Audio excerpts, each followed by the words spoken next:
All right, welcome back to Bayou Time. Very sad to report, and a lot of you know already, that Mr. Bruce Clark passed away at the age of 90. We'll bring up Mr. Bruce's picture. He was a friend to this community and to many, many of us here in the community. He was a very nice person. He was a State Farm agent for 46 years, and I thought, instead of talking about Mr. Bruce, let's go back to the one-on-one program that I had several years back and listen in as I interviewed Bruce Clark. Every time I've ever ran into you, of course, we've been doing business for years now, but every time I've run into Bruce Clark, you've always been very cordial, very nice, very statesman would be a good word. But for the audience that doesn't really know you, let's go a little more in depth and find out, first of all, how'd you make it to Houma? I know you're not originally from Houma. How'd you make it here? Martin, that's a long story and a beautiful story, but I was roughnecking off of Grand Isle, and a company called McAvoy Valve Company met me on the job and hired me and brought me to Houma, and that's how I got to Houma. A lot of people who get in business and who are very successful in business all have certain attributes that make them successful, but everyone needs a little luck to get where they're going. How did you become involved with State Farm and for so many years? Martin, the road to State Farm started out with that oil company, and I met my wife, Marie Morello, and we decided oil field was not where we wanted to be. And she got me a job selling cars with Mr. Dick Barker at the old Terrebonne Motors. Right. From there, her cousin, Angelo Pallara, talked me into going to work for a company that no longer exists, named First National Life Insurance and Funeral Home. Right. While working at that company, Angelo Pallara had got me to go to work there. And after about 8.5 years, his brother Joe was the first State Farm agent in Houma, Louisiana. And Angelo was aware that they were looking for another agent. And with his help and Joe Pallara's help, I become a State Farm agent. Let's have a little fun. Try to take us back to where it was and set the scene for us and tell us what was the earliest years that Bruce Clark can remember about himself. Martin, I had the good fortune, I guess, to live with some grandparents for quite a while because of certain family circumstances. Mm-hmm. And I grew up on a farm in my early years, probably till I was 11 years old. Grew up doing the things farm boys do, plowing a mule, picking cotton, doing all those kinds of things. And that's the earliest things that I can remember. When you have a rough week, and I'm not quite sure what makes a rough week for Mr. Bruce Clark, but you have a rough week, put them lights out in your office, and you take off and go. How do you ease your mind? I have a camp, as you know, down at 4 Point, and I'm pretty much there every weekend. My wife encourages me to go, and of course you get out trying to catch a fish, you forget about everything going on. And that's pretty much what I do today. And I used to be a hunter, but I quit that. Right. Something that struck me about you when we were raising the money for the hurricane relief, and subsequently we decided to give it to the students at the different schools, and you were a part of that.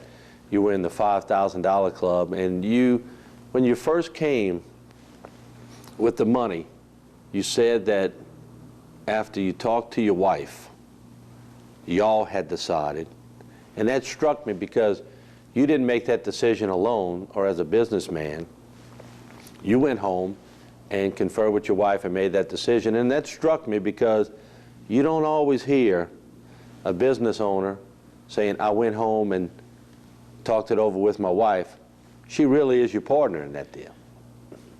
Yeah, Marie is probably one of the reasons I have succeeded like I have. She's very behind-the-scenes person, giving suggestions behind you in your efforts. She's a very caring person. What person or what persons influence you the most and put you in the right direction to be successful in business? Martin, there's a whole lot of folks that helped me along the way, starting with family. Up in Mississippi, I had a brother-in-law I loved like a brother. When I got to Houma, Louisiana, I think Mr. Dick Barker, who has passed away recently, Right. Was very helpful to me and was my friend a long time. Mr. Angelo Palara put me in the direction that I have become. And Mr. Dalton LeBlanc Sr. was very instrumental in me becoming the person that I am today. You named three pretty important, pretty successful gentlemen. What did each of them bring, or what quality did they leave you with that helped you? Let's start with Mr. Dick Barker. What did he teach you? Sincerity, and what he said was what he meant. And I don't think there's ever been a finer gentleman anywhere in the country than that man. Very good. Mr. Palaro. I can't say enough about him. He taught me basic insurance business, philosophy of how to talk to people, when to keep your mouth closed, and when to say something. I learned quite a bit of that from him, and he was very instrumental. In other words, don't oversell. Right. Right. Mr. Dalton LeBlanc Sr. He became a good friend of mine as years went on, and I'll never forget when I went in to tell him I was accepting a State Farm insurance job. He said, "Bruce, I can't even speak to you right now. Would you come back this evening?" And when I went back, he said, "You're doing the right thing. I appreciate you, and good luck." Let's talk about things that you like that maybe somebody watching would say, well, I never knew Bruce Clark liked country music or jazz or pop. What's your favorite kind of music? Country. All right. You look like you would like country. Big country boy from Mississippi. Yeah. Who's your favorite artist? I like George Jones among several others. All right. Do you have a favorite song? You're going to laugh. Wabash Cannonball. All right. There you go. I'm sure my daddy would appreciate that. He was a big George Jones fan, all that too, but he liked that particular song that you just talked about. What about female artists of all time? Any female sticks out? Gee whiz. Of course, in my time, we all remembered Marilyn Monroe, Right. Jane Russell. Actresses like that were in the forefront. How about a favorite movie? We talked about song. Any one movie that sticks out that would, well, let me ask you maybe a different twist. What movie would best signify what you're all about? If you mention a movie that you like, that I would go, that's Bruce Clark right there. Which one you think it would be? Most any John Wayne movie. I was thinking John Wayne when I asked that question. You have that big demeanor. You were a big John Wayne fan? I sure was. And you watched them all? I watched probably almost all of them. What one person growing up, you said you had a little mischievous nature, and I'm not saying it's a bad thing, because I think we all go through it, but what one person kept you in line that every time Bruce Clark would go out of the lines, that one person would go, get back in the line? My mother, she was tough. She was a very fine, tough lady.